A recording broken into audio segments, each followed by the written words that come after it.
Hello दोस्तों, स्वागत है आप लोगों का इन्फॉर्मेट एजुकेशन में। सो गाइज, मेरा नाम है रोहित प्रजापति और आज हम बात करने वाले हैं कि आप में से बहुत सारे लोगों ने बीकॉम तो कंप्लीट कर लिया होगा और नहीं किया है भी कंप्लीट, तो कंप्लीट होने वाला है। तभी आप ये वीडियो देख रहे हो, तो आप सोच रहे हो कि भाई बीकॉम तो मेरा कंप्लीट हो गया या फिर होने वाला है, तो अब मैं करूँ क्या। मतलब बीकॉम के बाद कुछ पढ़ाई करूं या जॉब करूं या फिर क्या करूं, है ना। तो वही सारे के सारे ऑप्शंस बता सकते हैं हम इस वीडियो में। वही ऑप्शंस बताएंगे कि आपको करना क्या चाहिए, what to do after BCom. ठीक है, आपके पास क्या क्या ऑप्शंस रहेंगे, इसके बारे में हम इस वीडियो में डिस्कस करने वाले हैं। तो लास्ट तक देखना यार, काफ़ी कुछ जानकर समझ कर जाओगे। चलो, सो देखो, कोर्सेज आफ्टर बीकॉम, थोड़े कोर्सेज के बारे में बता दें और भी कई ऑप्शंस जो कि मैं बताना चाहूँगा, वो सुन लेना। तो देखो, सबसे पहले अगर कोई आगे पढ़ाई फर्दर पढ़ाई करने वाले हो आप, तो पहले तो कोशिश करोगे यार, जो आपने ग्रेजुएशन कंप्लीट किया है अपना या फिर करने वाले हो, तो उसके बाद थोड़ी सी जॉब कर लो। समझ रहे हो बात मेरी। मतलब 6 महीने या साल भर, कम से कम 6 महीने, मिनिमम 6 मंथ तो करो जॉब। नहीं तो कम, और ज़्यादा अच्छा रहेगा साल भर आप कर लो तो ज़्यादा बेहतर रहेगा। उससे पता है क्या फ़ायदा होगा आपको। उससे ये फ़ायदा होगा कि आपको ये समझ आएगा कि आपको कौन सी चीज़ें पसंद है।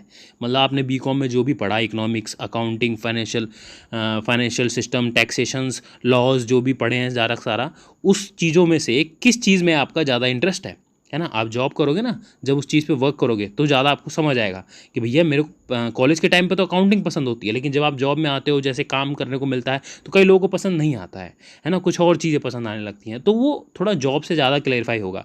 अगर फिर भी आपको क्लैरिटी अभी पहले से ही है, तो आपके लिए काफ़ी सारे ऑप्शन है, जैसे कि मैंने स्क्रीन पे दे रखा है। लेकिन इसके साथ साथ और भी बहुत सारे, ढेरों सारे ऑप्शन हैं। बहुत सारे कॉमर्स स्टूडेंट को लगता है यार हमारे पास तो ऑप्शंस ही नहीं है। साइंस वालों को देखो कितना ऑप्शंस है, ऐसा कुछ नहीं होता, सबके पास ऑप्शंस है।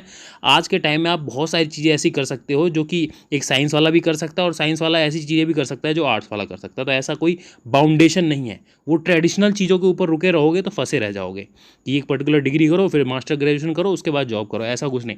थोड़ी चीज़ों को बदलना सीखो, नए नई चीज़ों के साथ चलना सीखो। तो कुछ बेसिक चीज़ें जो ट्रेडिशनली चली आ रही हैं, जो कुछ सिस्टमेटिक तरीके से बनी हुई हैं, जिसके कारण बहुत सारे बेनिफिट्स होते हैं आपको, पहले उसके बारे में डिस्कस करते हैं। जैसे कि कुछ कोर्सेज हैं, जैसे कि एमबीए।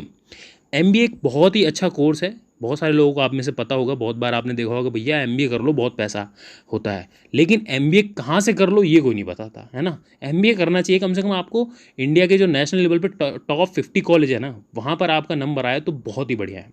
ठीक है, कोशिश करो कि वहाँ पर आ जाए। वहाँ नहीं भी आता है तो कम से कम अपने स्टेट लेवल पे तो आओ। चाहे वो सिर्फ एमबीए नहीं, बाकी बाकी कोर्सेज़ के ऊपर भी बात कर रहा हूँ मैं। ठीक है, चाहे बी एमकॉम हो गया, चाहे और भी बहुत सारे कोर्सेज़ होते हैं जो भी मास्टर डिग्री कोर्सेज़ अगर आप करो, तो कोशिश यही करना चाहिए कि नेशनल लेवल पे टॉप 50, टॉप 60 या 70 कॉलेज है, या फिर अपने स्टेट लेवल पे जो भी टॉप यूनिवर्सिटीज़ या कॉलेज हैं उसमें एडमिशन मिल जाए आपको। ठीक है गाइज। सो एमबीए के बारे में समझ आ गया। एमबीए के बारे में मैंने बहुत सारी वीडियोस बना रखी हैं अलग अलग। ये वीडियो बस एक ओवरऑल आपको व्यू देने के लिए है कि आपके पास ऑप्शंस क्या हैं।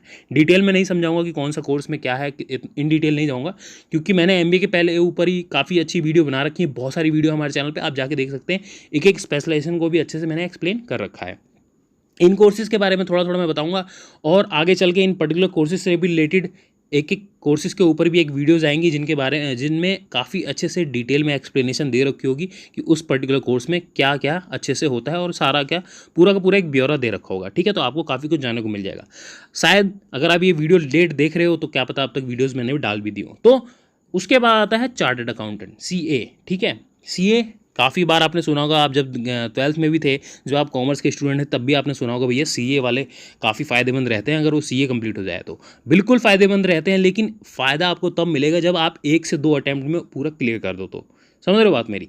उसमें काफ़ी कुछ होता है।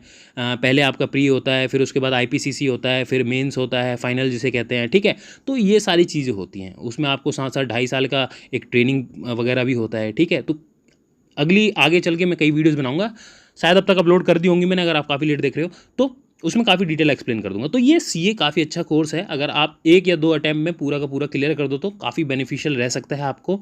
और जब आप ट्रेनिंग वगैरह कर रहे हो तो काफ़ी आपको प्रैक्टिकल एक्सपीरियंस भी मिल जाता है, ऑडिटिंग वगैरह का, है ना।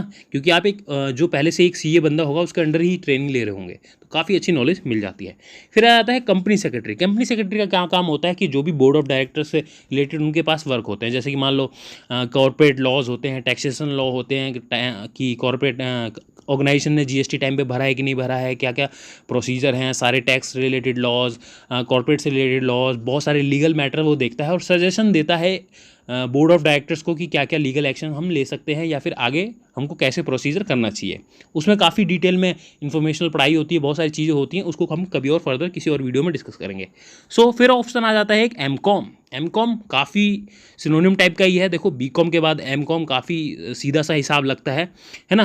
तो ये भी एक काफ़ी अच्छा ऑप्शन आपके पास रह सकता है अगर आप इसको फर्दर अपने बीकॉम के बाद एम कॉम करना चाहते हो तो ठीक है। लेकिन मैं कोशिश यही करना जो मैंने बोला कि आप कुछ समय के लिए एक्सपीरियंस ले लो, कम से कम 6 महीने या साल भर का एक्सपीरियंस ले लो, फिर उसके बाद इसके लिए जाओ तो ज़्यादा बेहतर रहेगा। क्योंकि अभी आप यंग होंगे, कम से कम मैं मान के चलता हूँ कि 21-22 साल के एक बंदे होंगे या फिर बंदी होंगी, तो आपके लिए काफ़ी सही रहेगा। 1 साल के लिए जॉब कर लो, फिर उसके बाद 2 साल की और पढ़ाई कर लेना, फिर डन है ना। 24-25 साल के आप हो जाओगे, फिर उसके बाद जॉब करो, कोई दिक्कत नहीं है ठीक है। और सिर्फ जॉब के बारे में ना सोचो, समझ रहे हो बात मेरी। ये मैंने एक साइड में आपको हाईलाइट कर रखा है, start your own business also यार।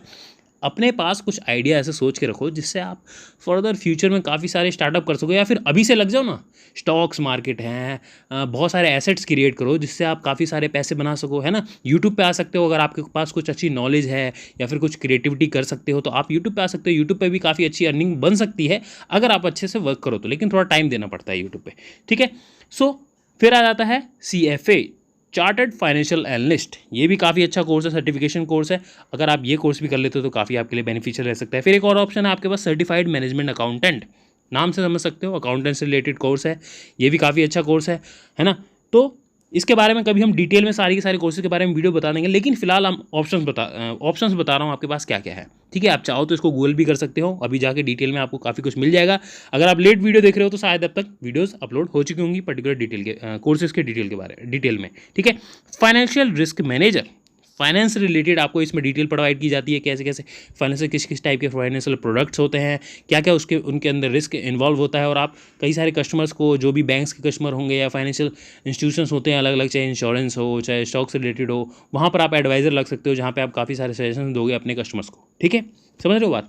फिर आता है सर्टिफाइड फाइनेंशियल प्लानर। आप फाइनेंशियल प्लान करोगे लोगों के लिए, फाइनेंशियल प्लान बना के दोगे कि सर आपको कौन सा इंश्योरेंस लेना चाहिए, कौन सा स्टॉक्स लेना चाहिए, मतलब पूरा एक पोर्टफोलियो डेवलप कर सकते हो एक अच्छे कस्टमर के लिए। अगर आपके पास वो कस्टमर आया तो काफ़ी अच्छे से, अगर अच्छा मोटी पार्टी है तो अगर आप अच्छे से उसके लिए फाइनेंशियल प्लान बना देते हो तो काफ़ी अच्छा चार्ज भी कर सकते हो आप उसको, मतलब काफ़ी अच्छे पैसे भी बना सकते हो ठीक है। पर्सनल एडवाइस भी दे सकते हो और साथ साथ किसी ऑर्गेनाइजेशन के साथ जुड़ के, या फिर बैंक वगैरह हुआ, स्टॉक मार्केट वगैरह हो, वहाँ पे भी जॉब आप कर सकते हो। तो काफ़ी बेनिफिशियल है ये कोर्सेज ठीक है। फिर आता है सर्टिफिकेट इन इन्वेस्टमेंट बैंकिंग। नाम से समझ पा रहे हो ना क्या चीज़ है, इन्वेस्टमेंट बैंकिंग। स्टॉक से रिलेटेड है, शेयर मार्केट से रिलेटेड है, बॉन्ड्स, इन सारी चीज़ों से रिलेटेड है, ट्रेडिंग वगैरह से। तो इसमें काफ़ी इन डेप्थ पढ़ाई होती है। अगर आप ये कोर्स करते हो, ये सर्टिफिकेशन कोर्स भी करते हो तो काफ़ी आपके लिए बेनिफिशियल होगा। फिर आता है B.Ed। अगर आपको पढ़ाने का शौक है ना, जो आपके अंदर यहाँ पर टीचर बैठे हैं, है ना, आपके अंदर काफ़ी कई बच्चों के अंदर होता है भैया कि मेरे को समझाना बड़ा अच्छा लगता है, मतलब सामने वाले को मैं अपनी बात बड़ी अच्छे से समझा पाता हूँ, जो चीज़ मैं उसको पढ़ाना चाहता हूँ अच्छे से समझाना पाता हूँ, अच्छे से उसके सामने उसकी बात रख पाता हूँ और सामने वाला अच्छे से समझ पाता है। तो ये कोर्स आपके लिए है B.Ed। अब उसमें आपको देखना है कि किस टाइप के बहुत सारे सब्जेक्ट होते हैं, वो डिपेंड आपके ऊपर करता है। अब ये सिर्फ यही सिंपल सी चीज़ें नहीं है, बहुत सारी चीज़ें हैं, न्यूमरस ऑफ चीज़ें, लाइक जैसे do some technical courses, SAP कर सकते हो आप, ERP सॉफ्टवेयर्स होते हैं बहुत सारे, उनसे रिलेटेड पढ़ाई कर सकते हो, है ना। टैली वगैरह तो आपको ग्रेजुएशन में ही बता दिया जाता है, आपके कई सारे टीचर वगैरह सजेस्ट करते तो वो भी कर लिया करो, है ना। SAP काफ़ी अच्छा सॉफ्टवेयर है, और भी बहुत सारी चीज़ें हैं करने को दुनिया में ठीक है। तो पढ़ाई से रिलेटेड बहुत कुछ है। डिजिटल मार्केटिंग भी कर सकते हो, जरूरी नहीं हो सिर्फ साइंस वाला करे, आर्ट्स वाला करे, या फिर कोई भी करे, हर कोई कर सकता है, वो चीज़ फ्री है ठीक है। आज के टाइम में बहुत सारे फ्री ऑनलाइन कोर्सेज मिल जाते हैं आपको डिजिटल मार्केटिंग से रिलेटेड, जरूरी नहीं है पेड कोर्सेज करो, और पेड कोर्सेज करो तो काफ़ी इन डेप्थ आपको नॉलेज मिल जाती है अलग अलग मल्टीपल टाइप के जो भी प्लेटफॉर्म होते हैं उनके ऊपर। कई बार होता है जो फ्री कोर्सेज होते हैं ना, वो एक पर्टिकुलर किसी ऑर्गेनाइजेशन के द्वारा करवाए जा रहे होते हैं, जो कि उसके ही प्रोडक्ट को यूज़ करने के लिए सजेस्ट करता है। लेकिन अगर आप पेड कोर्सेज वगैरह करते हो तो वहाँ पर बेनिफिशियल ये हो जाता है कि आपको बहुत सारी चीज़ें एक्स्ट्रा सीखने को मिल जाती है, जिससे आपको काफ़ी कुछ नॉलेज मिल जाती है। जैसे डिजिटल मार्केटिंग में आपको काफ़ी कुछ सिखाया जाता है, जैसे कि सर्च इंजन ऑप्टिमाइजेशन हो गया, सोशल मीडिया मार्केटिंग हो गया, है ना, ईमेल मार्केटिंग हो गया, PPC पेपर क्लिक क्या होता है, बहुत सारी चीज़ें हो जाती हैं ठीक है। तो ये सारी की सारी चीज़ें आ जाती हैं। और सबसे बेहतर तो मैं एक चीज़ मानता हूँ भाई, आज के टाइम के हिसाब से आपको जॉब से ज़्यादा फोकस करना चाहिए कि कुछ ऐसा सोचो, कुछ ऐसा आइडिया बनाओ जिसके जरिए आप खुद का अपना बिजनेस सिस्टम, एक पूरा बिजनेस का सिस्टम खड़ा कर सको। Start your own business, why not bro, या वाई नॉट सिस्टर। क्यों नहीं अपना आप खुद का एक बिज़नेस स्टार्ट करो, जिसके ज़रिए आप काफ़ी सारे पैसे कमा सको और कई लोगों को जॉब भी दोगे आप साथ साथ। समझ रहे हो भाई? इंडिया में इतनी ज़्यादा आबादी है ना कि जॉब्स कम है भाई, कभी भी पूरा एम्प्लॉयमेंट होना मेरे हिसाब से तो बहुत मुश्किल है। शायद शायद मुझे तो नामुमकिन सा ही लगता है कि सबको कभी एम्प्लॉयमेंट मिल पाए। वो भविष्य में शायद 100-200 साल या उसके बाद की बात करें तो, लेकिन वहाँ डिपेंड ये करता है ना कि आप हम कितनी ज़्यादा से ज़्यादा बिज़नेस क्रिएट करेंगे, तभी तो जॉब्स भी आएंगी ना। बिज़नेस क्रिएट हम कर नहीं रहे हैं, सिर्फ जॉब्स मांग रहे हैं, तो कैसे चलेगा? इसका काम, ये काम किसका है? गवर्नमेंट का काम है? अरे भाई हमारा काम है, हमारे हम यूथ है, ठीक है, हमने पढ़ाई लिखाई कर ली, चीज़ों को सिस्टम को समझ लिया, अब उसके बाद हम खुद के कुछ दिमाग लगाएं, खुद का कुछ आइडिया क्रिएट करें। बहुत कुछ है दुनिया में करने को, आप भी लग जाओ यार, है ना? तो इन चीज़ों पे फोकस करो, कोशिश करो कि खुद का कुछ एक बिजनेस बना पाए। नहीं भी बनता है तो कोई दिक्कत नहीं, एक दो बार ट्राई करो। और बाकी जॉब जॉब तो आपके पास ऑप्शन है ही, वही तो कर सकते हो, चाहे गवर्नमेंट जॉब चाहे प्राइवेट जॉब, है ना? ठीक है, तो आशा करता हूँ आपको समझ आ गया होगा, क्लैरिटी आ गई होगी। और बहुत सारे, हाँ एक चीज़ और बता दूँ, बीकॉम के बाद आप चाहो तो गवर्नमेंट जॉब्स के लिए भी अप्लाई कर सकते हो। और फ़ायदा तो यही रहेगा कि आप खुद का एक प्राइवेट जॉब करो, साथ साथ प्रिपरेशन कर लो। अगर 1 साल 2 साल दे भी सकते हो तो दे सकते हो, अगर आपके पास टाइम है, आपको लगता है कि हाँ आपके अंदर पोटेंशियल है। गवर्नमेंट जॉब में कंपटीशन बहुत है, इसीलिए मैं बता दूं कि थोड़ा आपको प्रिपरेशन अच्छे से करनी पड़ेगी, है ना? क्योंकि जॉब्स कम है और पॉपुलेशन बहुत ज़्यादा है, यूथ बहुत ज़्यादा है और सब लगे हुए हैं, पूरी एक रेस चल रही है। तो उस रेस में भागने के लिए, सक्सेसफुल होने के लिए, नंबर 1 नंबर 2 या फिर नंबर थाउजेंड्स 1000 में आने के लिए आपको मेहनत करनी पड़ेगी। तो गाइज़ आशा करता हूँ आपको समझ आ गया होगा जो मैं समझाना चाहता हूँ। जो बाकी के कोर्सेज़ हैं, ठीक है, जो नीचे वाले कोर्सेज़ हैं, इनके बारे में हम थोड़ा डिटेल में और कई सारी वीडियो बना देंगे। अगर काफ़ी आप लेट देख रहे हो इस वीडियो को, तो शायद अब तक ये सारी की सारी वीडियोज़ अपलोड हो चुकी होंगी, आप चाहें तो देख सकते हैं हमारे चैनल पे। तो गाइज़ मिलते हैं अगली वीडियो में, तब तक के लिए नमस्कार।